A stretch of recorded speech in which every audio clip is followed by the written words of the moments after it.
ಕಲ್ಯಾಣದ ಚಾಲುಕ್ಯರು ಕ್ರಿಸ್ತಶಕ 973 ಕ್ರಿಸ್ತಶಕ 1153 ಸಾಮ್ರಾಜ್ಯವನ್ನು ಕಟ್ಟಿ ಆಳಿದಂಥ ಕರ್ನಾಟಕದ ಮತ್ತೊಂದು ರಾಜಮನೆತನ.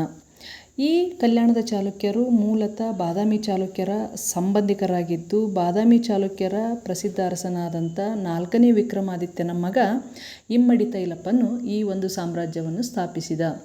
ಇಮ್ಮಡಿ ತೈಲಪ್ಪನು 4ನೇ ವಿಕ್ರಮಾದಿತ್ಯನ ಮಗ ಮತ್ತು ಅವನ ತಾಯಿ ಬಂಧು ಜ್ಯೋತಾದೇವಿ. ಈ ಇಮ್ಮಡಿ ತೈಲನು ರಾಷ್ಟ್ರಕೂಟರ ಸಾಮಂತನಾಗಿದ್ದು, ರಾಷ್ಟ್ರಕೂಟರ ಕೊನೆಯ ಅರಸ ಕರ್ಕನ ಕಾಲದಲ್ಲಿ ಇವನು ಆಳ್ವಿಕೆಗೆ ಬರ್ತಾನೆ. ಕರ್ಕನು ದುರ್ಬಲ ಅರಸನಾಗಿದ್ದು, ಆ ಕರ್ಕನನ್ನು ಸೋಲಿಸಿ ಇವನು ಕಲ್ಯಾಣದ ಸಾಮ್ರಾಜ್ಯವನ್ನು ಸ್ಥಾಪನೆ ಮಾಡ್ತಾನೆ. ಆರಂಭದಲ್ಲಿ ಇವನ ರಾಜಧಾನಿ ಮಾನ್ಯಕೇಟ ಆಗಿತ್ತು. ನಂತರದಲ್ಲಿ ಬೀದರ್ ಜಿಲ್ಲೆಯ ಕಲ್ಯಾಣವನ್ನು ರಾಜಧಾನಿಯನ್ನಾಗಿ ಮಾಡಿಕೊಂಡು ಸಾಮ್ರಾಜ್ಯವನ್ನು ಕಟ್ಟುತ್ತಾನೆ. ಈ ಒಂದು ಕಲ್ಯಾಣದ ಚಾಲುಕ್ಯರು ಕರ್ನಾಟಕದ ಸಾಂಸ್ಕೃತಿಕ ಮತ್ತು ವಾಸ್ತುಶಿಲ್ಪ ಶೈಲಿಯ ದೃಷ್ಟಿಯಿಂದ ಅತ್ಯಂತ ಮಹತ್ವವಾದಂಥ ಮನೆತನ ಅಂತೇಳಿ ಹೇಳ್ಬೋದು. ಕರ್ನಾಟಕದ ದೇವಾಲಯದ ಚಕ್ರವರ್ತಿ ಅಂತ ಕರೆಸಿಕೊಳ್ತಕ್ಕಂಥ ಇಟ್ಟಿಗೆಯ ದೇವಾಲಯ ಇವರ ಕಾಲದಲ್ಲಿ ನಿರ್ಮಾಣವಾದಂಥ ದೇವಾಲಯ. ಹಾಗಾಗಿ ವಾಸ್ತುಶಿಲ್ಪ ಮತ್ತು ಸ್ಮಾರಕಗಳ ದೃಷ್ಟಿಯಿಂದ ಕಲ್ಯಾಣಿ ಚಾಲುಕ್ಯರ ಕಾಲ ಅತ್ಯಂತ ಮಹತ್ವವಾದದ್ದು ಮತ್ತು ಐತಿಹಾಸಿಕ ದೃಷ್ಟಿಕೋನದಿಂದ ಅತ್ಯಂತ ಮುಖ್ಯವಾದಂಥ ಮನೆತನ. ಈ ಒಂದು ಕಲ್ಯಾಣಿ ಚಾಲುಕ್ಯರ ಮನೆತನ ಕ್ರಿಸ್ತಶಕ 973 ಕ್ರಿಸ್ತಶಕ 1153 ಅಸ್ತಿತ್ವದಲ್ಲಿತ್ತು. ಈ ಒಂದು ಮನೆತನದ ಅತ್ಯಂತ ಪ್ರಸಿದ್ಧ ಅರಸರೆಂದರೆ 2ನೇ ತೈಲಪ, 6ನೇ ವಿಕ್ರಮಾದಿತ್ಯ ಮತ್ತು 3ನೇ ಸೋಮೇಶ್ವರ. ಈ ಒಂದು ಮನೆತನದ ರಾಜಧಾನಿ ಆರಂಭದಲ್ಲಿ ಮಾನ್ಯಕೇಟ ಆಗಿತ್ತು, ನಂತರದಲ್ಲಿ ಕಲ್ಯಾಣ ಆಗಿತ್ತು. ಇಂದಿನ ಬೀದರ್ ಜಿಲ್ಲೆಯ ಬಸವ ಕಲ್ಯಾಣ ಏನೈತಲ್ಲ ಅದು ಆರಂಭದಲ್ಲಿ ಕಲ್ಯಾಣ ಅಂತೇಳಿ ಕರೆಸಿಕೊಳ್ತಾ ಇತ್ತು. ಮತ್ತು ಇವರ ಲಾಂಛನ ಬಂದುಬಿಟ್ಟು ವರಾಹ ಆಗಿತ್ತು. ಬಾದಾಮಿ ಚಾಲುಕ್ಯರ ಲಾಂಛನ ಕೂಡ ವರಾಹ ಆಗಿತ್ತು. ಈ ಒಂದು ಕಲ್ಯಾಣಿ ಚಾಲುಕ್ಯರನ್ನು ಕುರಿತು ಅಧ್ಯಯನ ಮಾಡಲು ಸಾಕಷ್ಟು ಮೂಲಾಧಾರಗಳು ಲಭ್ಯ ಇದ್ದು, ಸಾಹಿತ್ಯಿಕ ಮೂಲಾಧಾರಗಳು ಮತ್ತು ಪ್ರಾಕ್ತನ ಮೂಲಾಧಾರಗಳು ಹೇರಳವಾದಂಥ ಮಾಹಿತಿಯನ್ನು ನಮಗೆ ದೊರಕಿಸಿಕೊಡುತ್ತವೆ.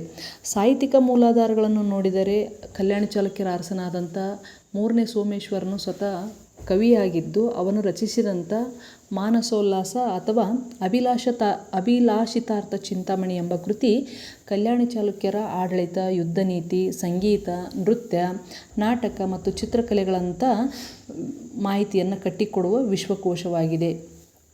ಅದರ ಜೊತೆಗೆ ಇವರ ಕಾಲದಲ್ಲಿದ್ದಂಥ ರನ್ನನ ಅಜಿತ ಪುರಾಣ, ಸಾಹಸ ಭೀಮ ವಿಜಯ, ಪರಶುರಾಮ ಚರಿತೆ, ಚಕ್ರೇಶ್ವರ ಚರಿತೆ, ಆಮೇಲೆ 1ನೇ ನಾಗವರ್ಮನ ಕರ್ನಾಟಕ ಕಾದಂಬರಿ, ಚಂದೋಂಬುದಿ, ಆಮೇಲೆ 2ನೇ ಚಾವುಂಡರಾಯನ ಲೋಕೋಪಕಾರ, ಚಂದ್ರರಾಜನ ಮದನ ತಿಲಕ, ಶಾಂತಿನಾಥನ ಸುಕುಮಾರ ಚರಿತೆ, ಆಮೇಲೆ ದುರ್ಗಸಿಂಹನ ಪಂಚತಂತ್ರ, ಪಾರ್ಶ್ವದೇವನ ಸಂಗೀತಮಯ ಸಾರ, ನಯಸೇನನ ಧರ್ಮಾಮೃತ ಮತ್ತು ಬಸವಣ್ಣನವರ ವಚನಗಳು ಹಾಗೂ ಅದೇ ರೀತಿಯಾಗಿ ಸಂಸ್ಕೃತ ಭಾಷೆಯಲ್ಲಿ ಕೂಡ ವಿಶೇಷವಾಗಿ 6ನೇ ವಿಕ್ರಮಾದಿತ್ಯನ ಕಾಲದಲ್ಲಿದ್ದಂಥ ಪ್ರಸಿದ್ಧ ಕವಿ ಬಿಲ್ಲಣ ವಿಕ್ರಮಾದಿತ್ಯನನ್ನು ಕುರಿತು ರಚಿಸಿದಂಥ ವಿಕ್ರಮಾಂಕ ದೇವಚರಿತೆ, ವಾದಿರಾಜ ರಚಿಸಿದಂಥ ಪಾರ್ಶ್ವನಾಥ ಚರಿತೆ, ಯಶೋಧರ ಚರಿತೆ, ಈ ಎಲ್ಲ ಕೃತಿಗಳು ಕನ್ನಡ ಮತ್ತು ಸಂಸ್ಕೃತ ಭಾಷೆಯಲ್ಲಿ ಸಾಕಷ್ಟು ಮಾಹಿತಿಯನ್ನು ಕಲ್ಯಾಣ ಚಾಲುಕ್ಯರನ್ನು ಕುರಿತು ನಮಗೆ ಕಟ್ಟಿಕೊಡುತ್ತವೆ. ಕಲ್ಯಾಣ ಚಾಲುಕ್ಯರ ಕಾಲ ಮತ್ತು ಅಂದಿನ ಸಮಕಾಲೀನ ಅರಸರು ಮತ್ತು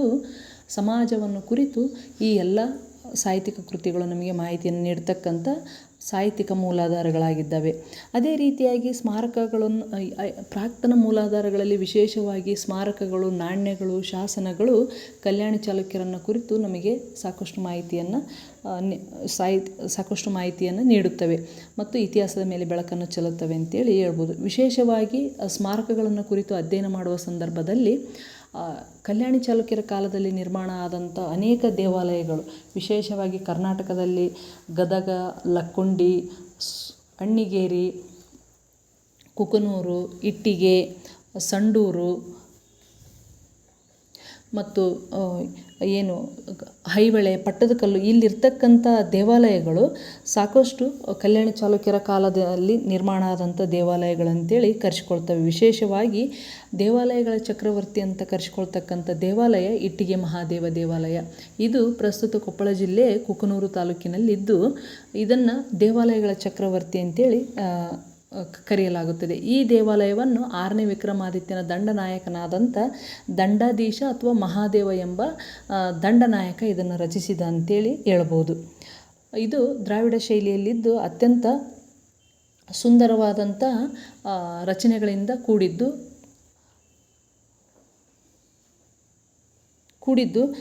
ಇದು ಬೇಲೂರು ಹಳೆಬೀಡು ದೇವಾಲಯಗಳ ನಂತರದಲ್ಲಿ ಮತ್ತೊಂದು ಪ್ರಖ್ಯಾತಿಯಾದಂಥ ದೇವಸ್ಥಾನವಾಗಿದೆ.